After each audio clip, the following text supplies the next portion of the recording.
Marami sa atin nanonood lang. Marami sa atin nag-e-enjoy sa sport. Marami sa atin nakakaintindi. Marami sa atin nanonood lang. Marami sa atin nag-e-enjoy sa sport. Marami sa atin nakakaintindi.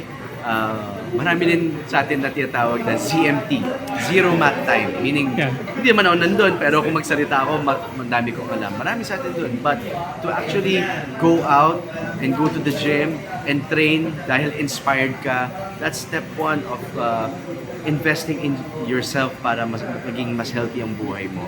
So go out there, try it, enjoy it, and ipagkalat mo sa mga kaibigan mo para sabay-sabay kayong gumawa ng sport na ito. It's something you can do as a family, with your friends. It's something you can do as a sport or maybe compete. We never know.